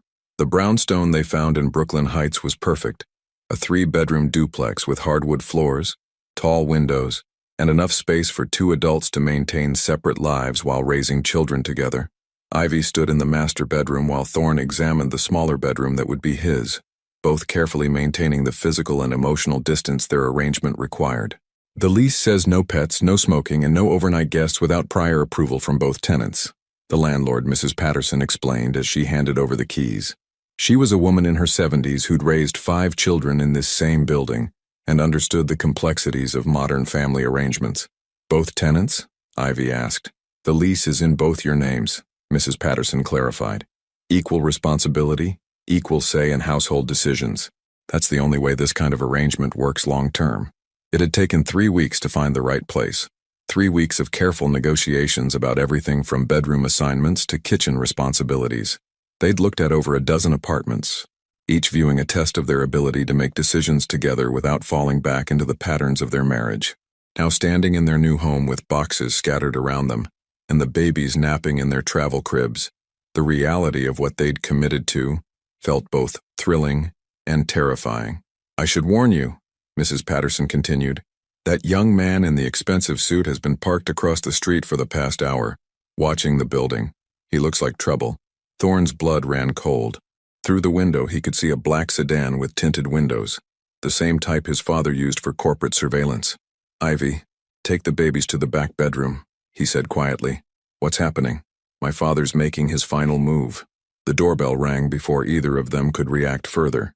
Mrs. Patterson, oblivious to the tension, headed downstairs to answer it.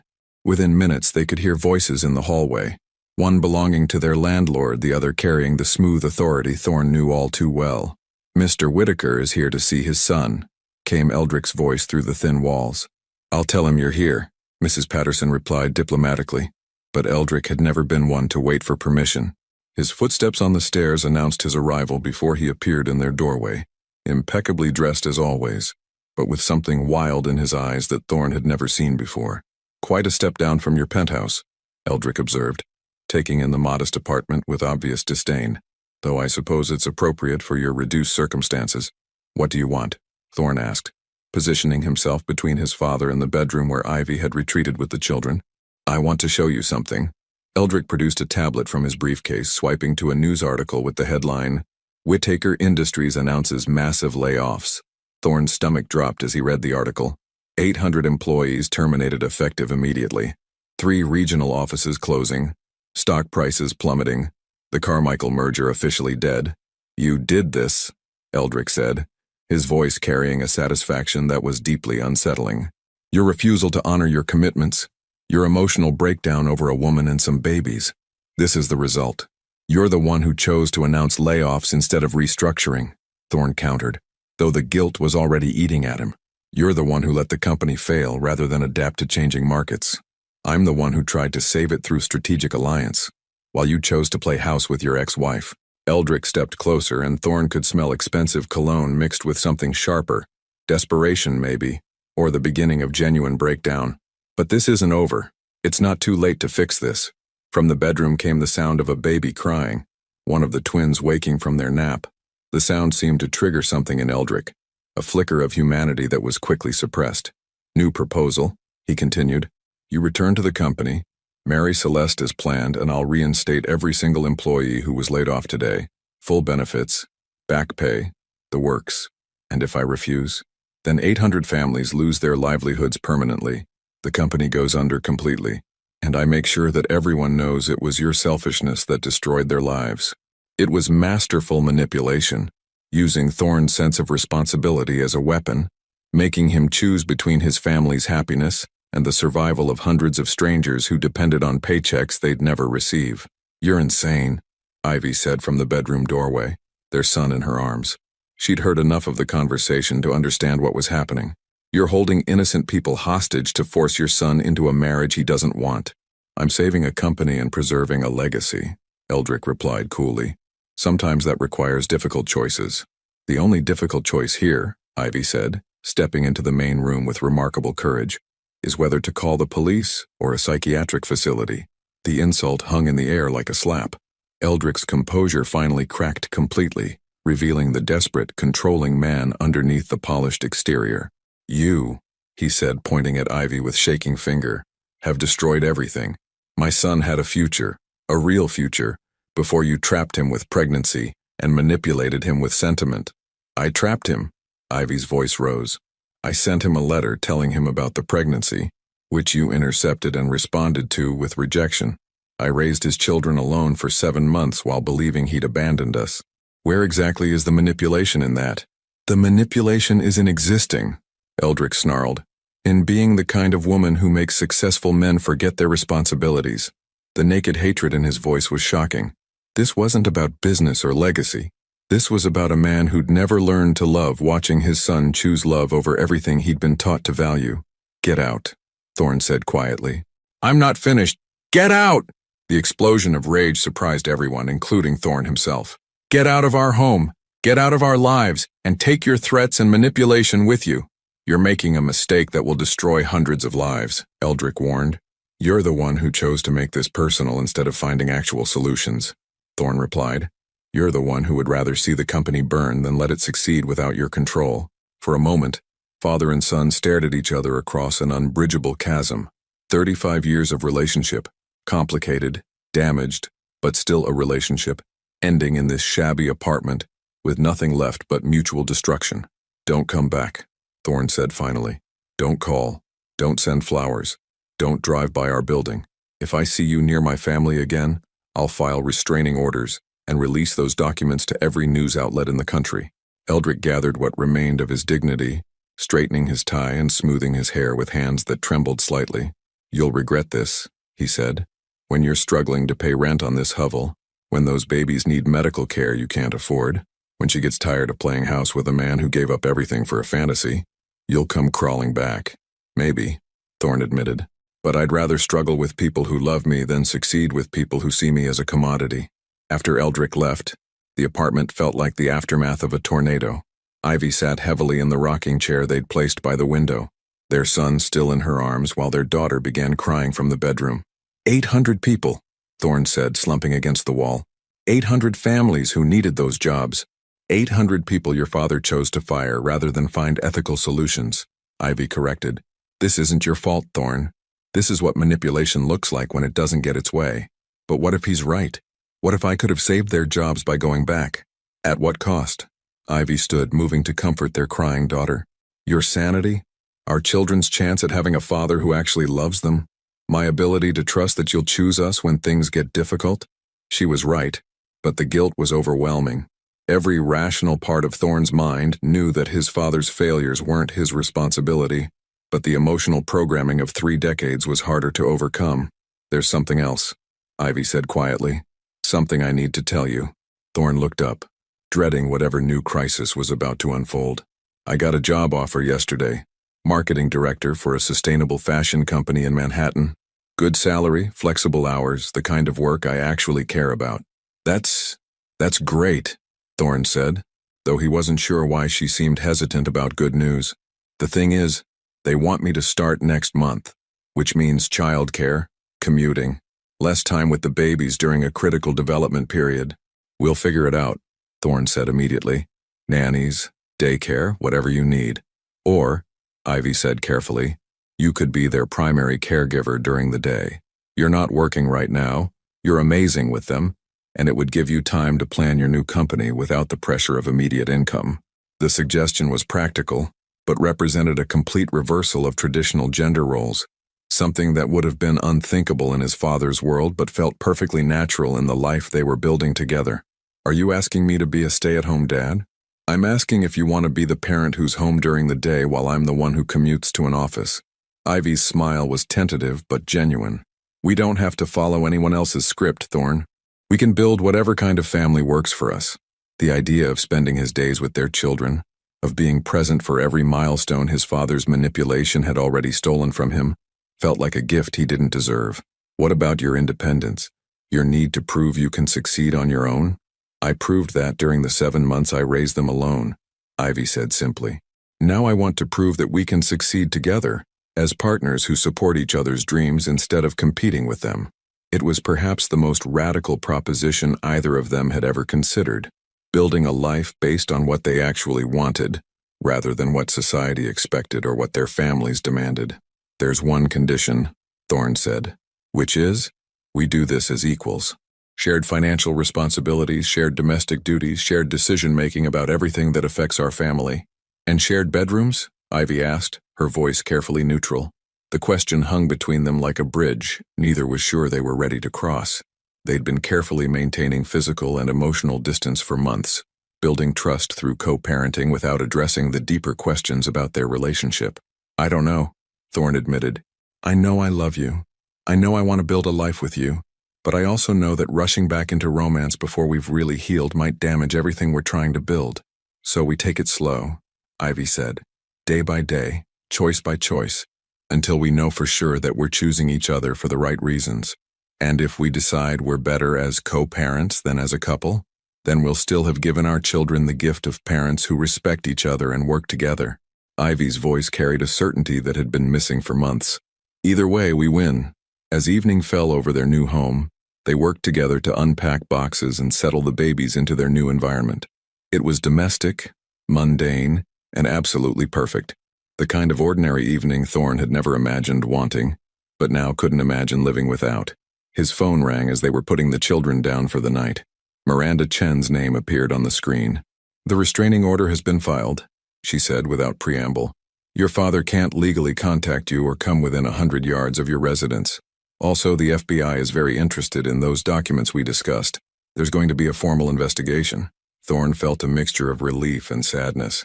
The bridge to his old life was officially burned, but bridges could be rebuilt if both sides were willing to do the work. Any word on the company layoffs?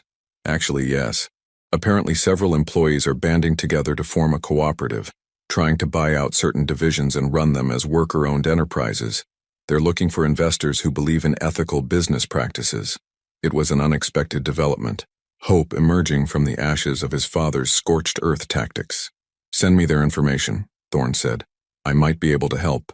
After hanging up, he found Ivy in the kitchen making tea, the evening light filtering through windows that looked out over the Brooklyn Bridge. She'd changed into comfortable clothes and tied her auburn hair back in a messy bun, looking more beautiful than any society heiress ever could. "Good news?" she asked. "The beginning of good news," he corrected. "It'll take time to rebuild everything that was destroyed, but at least now we have the chance to build it right." They stood together in comfortable silence, watching the city lights twinkle across the river. Two people who'd lost everything and found something better in the wreckage. "Thorne," Ivy said softly. "Yeah? Thank you. For choosing us. For choosing love over legacy. Authenticity over approval.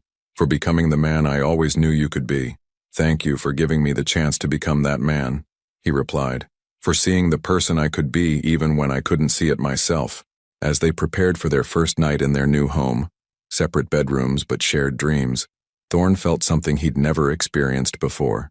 Complete certainty that he was exactly where he belonged. The storm was finally over. Now came the much harder and more beautiful work of building a life worth living. 6 months later, their Brooklyn Heights apartment had transformed into something neither Thorne nor Ivy had imagined possible, a real home. The morning sun streamed through windows adorned with Ivy's plants, highlighting toys scattered across hardwood floors and the organized chaos of a house where children were truly loved. Thorne sat in the kitchen feeding their daughter her morning bottle while their son practiced rolling over on a blanket nearby. Ivy had left for work an hour earlier, kissing both babies goodbye and leaving Thorne with a quick peck on the cheek that had become their morning routine. Intimate but careful, affectionate but not quite romantic. He'd fallen into the rhythm of full-time fatherhood with surprising ease. His days were filled with feedings and naps, doctor's appointments, and play dates with other parents in the neighborhood. His evenings were spent planning Meridian Logistics, the sustainable shipping company he was building from the ground up, funded by his own savings and a growing network of ethically minded investors. The doorbell rang, and Thorne's blood chilled. Even after 6 months of peace, unexpected visitors still triggered his fight-or-flight response. Through the window, he could see Miranda Chen on the doorstep, her expression grim in a way that meant serious news. "The investigation is over," she said without preamble once he'd let her in. "Your father has been indicted on 14 federal charges: tax evasion, bribery, environmental violations, fraud. He's looking at 20 to 30 years in prison." Thorne felt the complex mix of emotions he'd been expecting: relief, sadness, vindication, and something that might have been grief for the father he'd never really had. "There's more," Miranda continued. "Whitaker Industries has been completely dissolved. Assets are being liquidated to pay fines and settle lawsuits. But there's something else, something unexpected." She handed him a manila envelope, thick and official looking. 3 days ago, your father signed over his entire personal fortune to a trust fund for your children. Everything. The penthouse, the art collection, investment portfolios, offshore accounts. All of it. Thorne stared at the documents as if they were written in a foreign language. Why would he do that? "The letter he included might explain," Miranda said, producing a cream-colored envelope with "For Thorne" written in Eldrick's distinctive handwriting. With trembling hands, Thorne opened the letter. His father's words, written in the precise script that had intimidated him since childhood, seemed to echo from the page. "Son, by the time you read this, I will be in federal custody, paying the price for choices I made long before you were born. I have spent my entire life believing that love was weakness, that emotion was the enemy of success, that control was the only path to security. I was wrong about everything. Watching you choose your family over my empire. Watching you build something authentic while I destroyed everything I'd spent decades creating. It forced me to see what I had become. Not a successful businessman, but a man so afraid of vulnerability that I poisoned every relationship I touched. I stole 7 months of your children's lives from you. I cannot give those months back, but I can give them something else. The freedom to grow up without the burden of my mistakes. The money comes with one condition. Use it to build the kind of company, the kind of legacy, the kind of life that makes the world better instead of just making you richer. Be the father I never learned how to be. I am proud of the man you became despite me, not because of me. Your father, Eldrick Thorne, read the letter 3 times before the words truly sank in. This wasn't manipulation or a final attempt at control. This was accountability, acknowledgement, and perhaps the closest thing to an apology his father was capable of giving. How much money are we talking about? He asked finally. Approximately $400 million, Miranda said quietly. Enough to fund your new company, secure your children's futures, and probably change a few thousand other lives in the process. The amount was staggering, life-changing, overwhelming. But more important than the money was what it represented. His father finally, truly letting go. There's something else, Miranda continued. Celeste Carmichael has been trying to reach you. Apparently she has information about your father's final months that she thinks you should know. Before Thorne could respond, his phone rang. Ivy's name appeared on the screen and he answered immediately. I'm coming home early, she said without preamble. There's something important we need to discuss. Something about us. The tone in her voice, serious but not panicked, sent his heart racing. Is everything okay? Everything is complicated. I'll be there in an hour. The line went dead, leaving Thorne staring at his phone with a mixture of hope and terror. Miranda gathered her papers. I'll leave you to process all this. But Thorne, whatever Ivy wants to discuss, whatever decision you're facing, remember that money doesn't define you anymore. Your choices do. After she left, Thorne sat on the floor with his children, his father's letter in one hand and his son's tiny fist wrapped around his finger. $400 million. Enough to ensure his children never wanted for anything. Enough to build a company that could revolutionize an entire industry. Enough to change countless lives. But all he could think about was the conversation he was about to have with Ivy. She arrived home exactly 1 hour later, her cheeks flushed from the cool October air, her eyes bright with something that looked like nervous excitement. She kissed the babies, hung up her coat, and sat across from him at their small dining table with the careful deliberation of someone about to change everything. I got a promotion, she said, Senior Vice President of Global Marketing. It's a huge opportunity. More money than I ever imagined making, a chance to build something incredible. That's amazing, Thorne said, though he could hear the but coming. But it would mean traveling internationally, long hours, significant time away from home, the kind of career that would make it impossible to be the kind of mother I want to be. She paused, looking down at her hands clasped on the table. So I turned it down. Thorne's heart stopped. Ivy, you can't give up your career for— I'm not giving up my career, she interrupted. I'm starting my own company. Sustainable marketing consulting, working with businesses that want to make a positive impact. I've already got 3 clients lined up, and I can do most of the work from home. That's incredible. But why do you look terrified? Ivy took a deep breath, and when she looked up at him, her green eyes held the same vulnerability he'd fallen in love with 7 years ago. Because starting my own company means I need a business partner. Someone I trust completely. Someone who shares my values. Someone who's proven they can build something from nothing. She paused. Someone who's also the father of my children, and the man I'm still in love with. The words hung between them, like a bridge spanning the careful distance they'd maintained for 6 months. Thorne felt his world tilt on its axis. Are you asking me to be your business partner, or are you asking me to be more than that? I'm asking if you're ready to stop pretending that co-parenting is enough, Ivy said, her voice barely above a whisper. I'm asking if you want to build a real partnership, in business, in parenting, in life. I'm asking if you're ready to love me the way you love our children, completely, without reservation, without holding pieces of yourself back. The question he'd been dreading and hoping for in equal measure was finally on the table.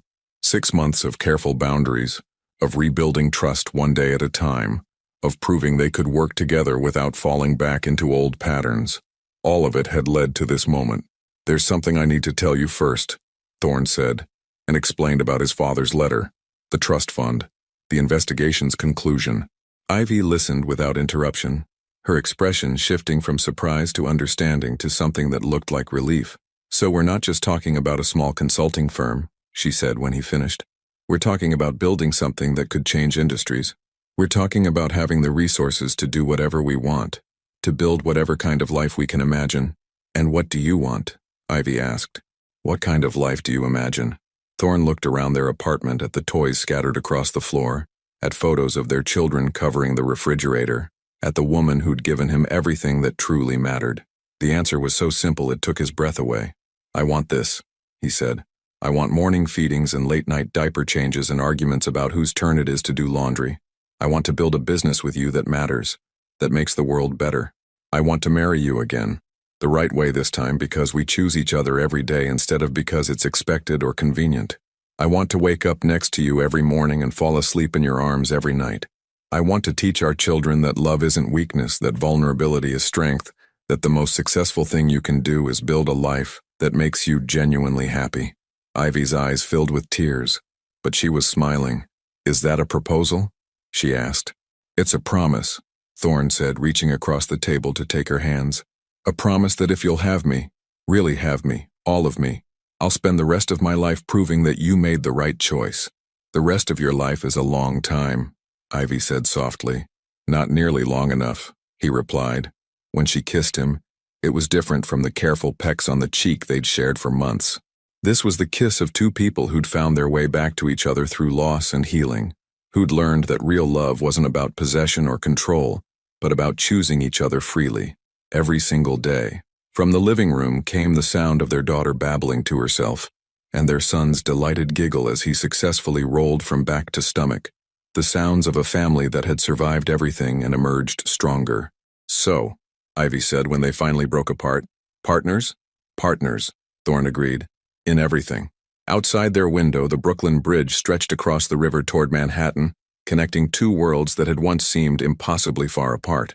Inside their home, two people who'd lost each other and found their way back were planning a future that would honor both their past and their dreams.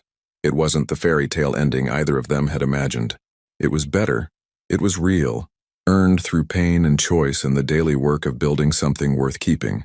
Their children would grow up knowing that love wasn't easy, but it was always worth fighting for, that families could break and heal and become stronger in the broken places, that the best legacies weren't built from money or power, but from the courage to choose love over fear, authenticity over approval, and each other over everything else. The rest was just the beginning. 5 years later, the late afternoon sun cast golden light across the sprawling backyard of their Westchester home, where 5-year-old twins, Charlotte and James Whitaker, were engaged in an elaborate game involving superhero capes, a sandbox, and what appeared to be a rescue mission for their stuffed animals. Ivy watched from the kitchen window as she prepared dinner, her hands moving automatically through familiar motions, while her mind processed the day's meetings. Meridian Consulting had grown from a 2-person operation in their Brooklyn apartment to a company with 43 employees and offices in New York, San Francisco, and London. The sustainable business revolution they'd helped spark was changing industries across the globe. "Mommy!" Charlotte put sand in Mr. Bear's mouth, and now he can't breathe, James announced, bursting through the back door with the urgency only a 5-year-old could bring to a stuffed animal emergency. "Then we better help him," Ivy said, setting down her knife and following her son outside. Charlotte stood in the sandbox wearing a bright red cape and a determined expression that reminded Ivy so much of Thorne, it took her breath away. She'd inherited his steel-gray eyes and stubborn chin, along with his ability to turn any situation into a complex strategic problem. "I wasn't putting sand in his mouth," Charlotte explained with the patience of someone who'd clearly thought this through. "I was teaching him to breathe underwater so he could rescue the fish from the polluted ocean, like Daddy's boats do." At 5 years old, Charlotte had somehow grasped the essence of what Meridian Logistics represented, the company Thorne had built from the ruins of his father's empire. Clean shipping, sustainable practices, and a commitment to leaving the world better than they'd found it. "That's very thoughtful," Ivy said, kneeling in the sand beside her daughter. "But maybe Mr. Bear would prefer a different kind of training?" "Like what?" "Like learning to use the special equipment Daddy's engineers designed. The kind that helps clean the water instead of teaching bears to breathe sand." Charlotte considered this seriously, then nodded. Can we build a cleaning machine for the sandbox? I think that's a project for after dinner, came Thorne's voice from the deck. Ivy looked up to see her husband emerging from his home office, laptop bag slung over his shoulder, and the slightly dazed expression of someone who'd spent the afternoon in video conferences with 3 different time zones. At 40, Thorne had grown into his role as CEO of Meridian Logistics with a confidence that came from building something authentic rather than inheriting something expected. How did the Tokyo meeting go? Ivy asked as he joined them in the sandbox.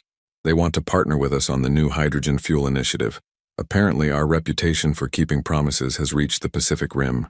Thorne lifted James onto his shoulders while Charlotte immediately began explaining her underwater rescue training program. And the call with Dad's lawyers. The foundation approved funding for the employee cooperative's expansion. They're buying 3 more ships and creating another 100 jobs. Thorne's voice carried the satisfaction of watching something grow from seeds planted in crisis. The Eldrick Whitaker Foundation for Ethical Business, established with the $400 million his father had left in trust, had become one of the most respected philanthropic organizations in the country. Under Thorne and Ivy's joint leadership, it funded everything from worker cooperatives to clean energy research to educational programs that taught sustainable business practices. Eldrick himself was serving his sentence at a minimum security federal facility in Connecticut.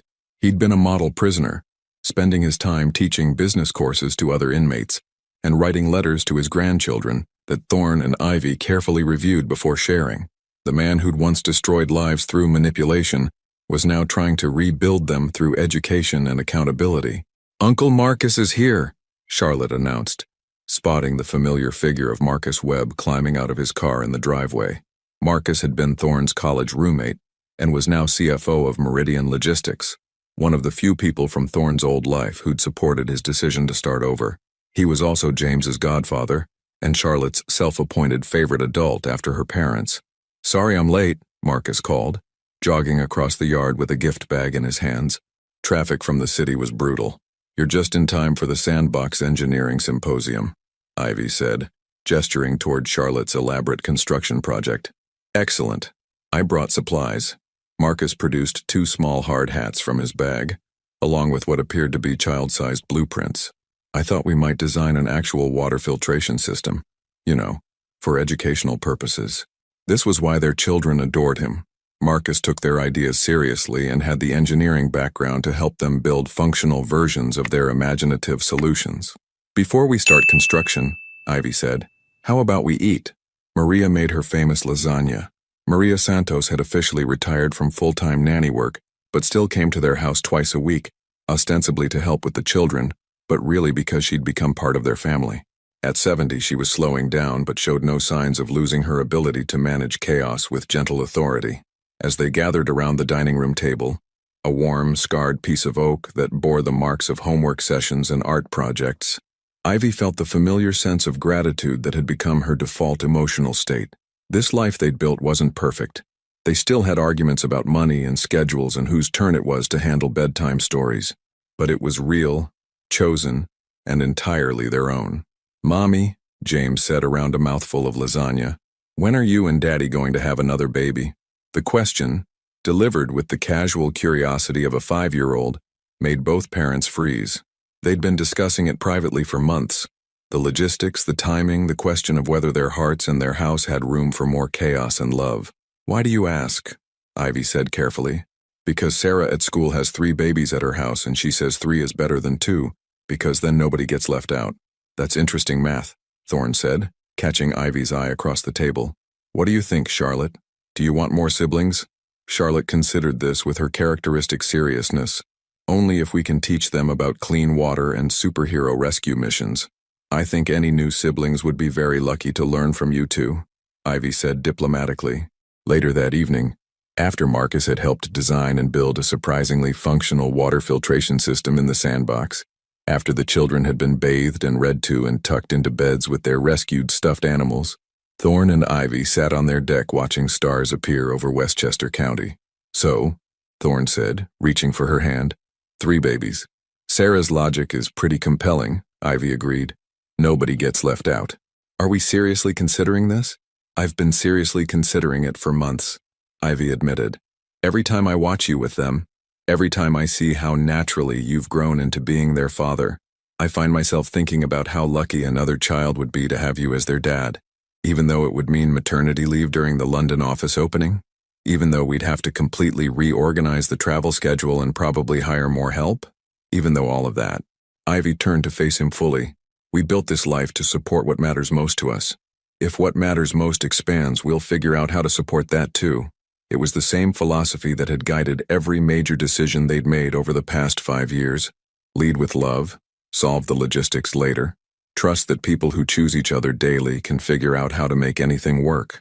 There's something else, Thorne said. Something I've been waiting for the right moment to tell you. Ivy's heart skipped. Good something or bad something? Complicated something? Thorne pulled an envelope from his pocket. This came yesterday, from my father. Eldrick's letters arrived every few months, usually containing updates on his rehabilitation programs and carefully worded requests to maintain contact with his grandchildren. Thorne and Ivy had established boundaries, supervised video calls twice a year, birthday cards approved by them before being shared, no promises about future relationships until Eldrick proved sustained change over years rather than months. What does it say? He's being released early for good behavior. 6 months from now, he'll be free. The news hit Ivy like a physical impact. After 5 years of carefully managed distance, the idea of Eldrick back in the world, potentially seeking a more active role in their lives, was terrifying and complicated. How do you feel about that? She asked. Honestly, I don't know. Part of me hopes that the man who wrote those letters, who spent 5 years in therapy and teaching other people how to rebuild their lives, maybe that man could actually be a grandfather our children deserve to know. And the other part remembers that he stole 7 months of our children's lives and nearly destroyed everything we built. That trust, once broken that completely, might never be fully repairable. They sat in silence for a moment, both processing the complexity of forgiveness when children's well-being was involved. We'll figure it out, Ivy said finally. When the time comes, we'll make decisions based on what's best for Charlotte and James, not what's easiest for us or what might heal old wounds. Together, always together. As if summoned by their conversation about family expansion, a sound from the baby monitor caught their attention, Charlotte's voice drifting through the speaker. James, are you awake? Yeah, I can't sleep. Do you think Mommy and Daddy are happy? I think so. They smile a lot, and they hug each other when they think we're not looking. Good. I want them to be happy like Grandpa Marcus and Uncle Marcus are happy with their work. And I want them to have another baby so we can teach it about saving fish. Me too. But maybe we should ask for a sister this time. Boys are loud. You're loud, James. That's different. I'm loud with important things to say. Ivy and Thorne looked at each other and burst into quiet laughter. 5 years of parenting had taught them that children process the world's complexities with a clarity adults often lost in overthinking.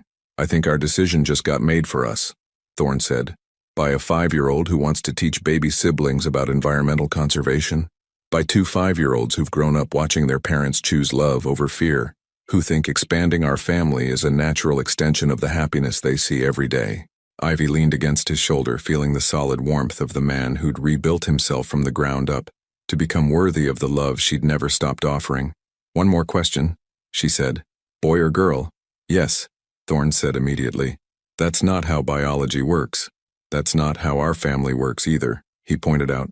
We don't do anything the conventional way. Why start now? Fair point. Ivy tilted her face up to kiss him, tasting 5 years of daily choices, of arguments resolved and trust rebuilt, of love that had been tested by everything life could throw at it, and emerged stronger. So, we're really doing this? We're really doing this. All of it?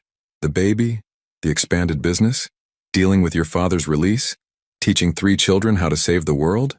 All of it, Thorne confirmed. Because 5 years ago you taught me that the scariest decisions are usually the ones most worth making. As they went inside to begin planning for a future that would be even more chaotic and beautiful than the present they'd built, neither of them noticed the small faces pressed against the upstairs window. 2 children who'd learned that love wasn't something that happened to you but something you chose, every day, in ways both grand and small. In the morning, Charlotte would present them with detailed plans for converting the guest room into a nursery that could also function as a water conservation education center.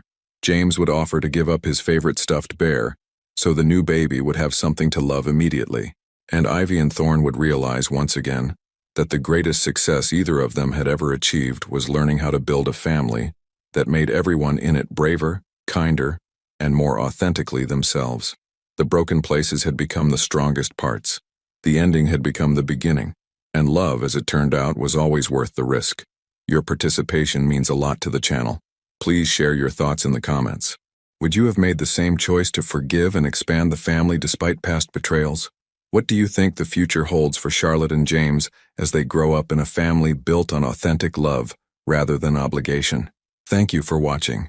If you enjoyed the story, please subscribe to our channel and leave a comment below letting us know what you thought. Your feedback and support mean a lot to us. Stay tuned for more exciting stories.